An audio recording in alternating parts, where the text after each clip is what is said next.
5 pas, quelques mots. Tous les 10 pas, on prend le stylo. Tous les 15 pas, une phrase, 2 phrases, puis de phase en phase, de phrase en phrase, un texte sans complexe qui rend perplexe. Terrible musique qui nous inflige des mots. Terrible musique qui nous inflige des mots. Terrible musique qui nous inflige des mots. Larmes dévalant la pente de notre visage. Devoir qui arrive trop tôt. Es-tu fier de cet horrible carnage? Boule au ventre à chaque début de cours. À présent, on voit le noir tous les jours. Respiration qui s'accélère vivement. Mais on continue, on persévère tout le temps. On souffre en silence. En cours, on est en transe. On oublie nos trousses et nos cahiers. Les profs font que nous le rappeler. Alimentés par de cruelles réflexions, poussant à bout toutes nos émotions. Quand cesseras-tu d'exister, toi qui hantes nos pensées? Malgré ça, on continue d'avancer sur le chemin qu'on a tracé. Cette atroce phobie qui vient le lundi, le mardi, le mercredi, le jeudi et le vendredi, elle nous détruit jour et nuit. Tous les 5 pas, quelques mots.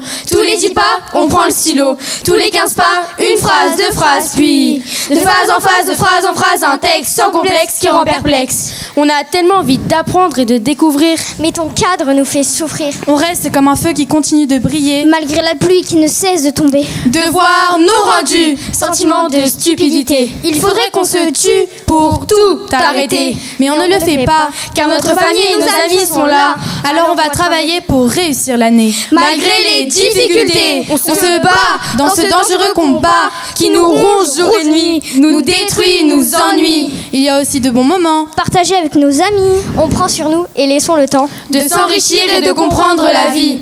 Tous les 5 pas, quelques mots. Tous les 10 pas, on prend le stylo. Tous les 15 pas, une phrase, 2 phrases, puis de phase en phase, de phrase en phase, un texte sans complexe qui rend perplexe. Cette phobie nous étrangle tous les jours. Cette phobie emprisonne notre amour, nous fait nous isoler et provoque en nous une énorme timidité. On entend cette voix dans notre tête qui nous dit arrête. Cette affreuse mélodie qui n'est pas la bienvenue ici. On vous le dit en poésie, on vous le dit dans ce récit. Face à ça, ne t'arrête pas, crois en toi et ne lâche pas. On peut pleurer, on peut être énervé ou même dégoûté, mais il faut toujours persévérer, persévérer, persévérer, et on continuera à ne pas abandonner.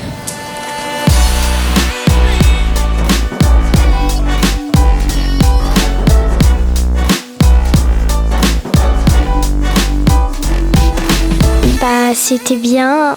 Je trouve qu'on s'est mieux débrouillé que quand on s'entraînait. Quand on s'entraînait, en fait, on n'était pas trop ensemble, surtout qu'on a fait à fond au dernier moment. Dans la salle, avant de passer, on a révisé à fond et moi, j'ai trouvé ça génial. Bah, moi, je trouvais que c'était une bonne prestation, mais j'étais vraiment super stressée parce que c'était ma première fois au Grand Samedi 77 et franchement, bah, ça s'est bien passé, c'était franchement cool. Bah, c'est vrai qu'on a mieux fait que pendant les entraînements et bah, je suis fière de nous.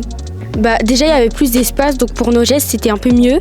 Et bah, on a mis plus d'énergie, plus d'émotion.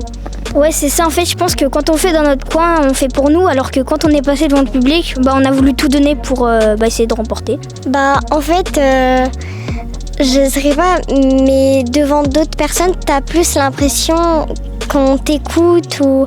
Alors que quand t'es dans une salle avec d'autres personnes que tu connais, des fois t'as l'impression qu'ils donnent pas forcément d'attention ou... En fait, moi, c'est un peu la même chose. Quand je suis dans une petite salle et qu'il y a 2-3 personnes ou 10 personnes, j'ai l'impression d'être plus observée que quand il y en a 450 et qu'on ne sait pas s'ils nous regardent tous et tout.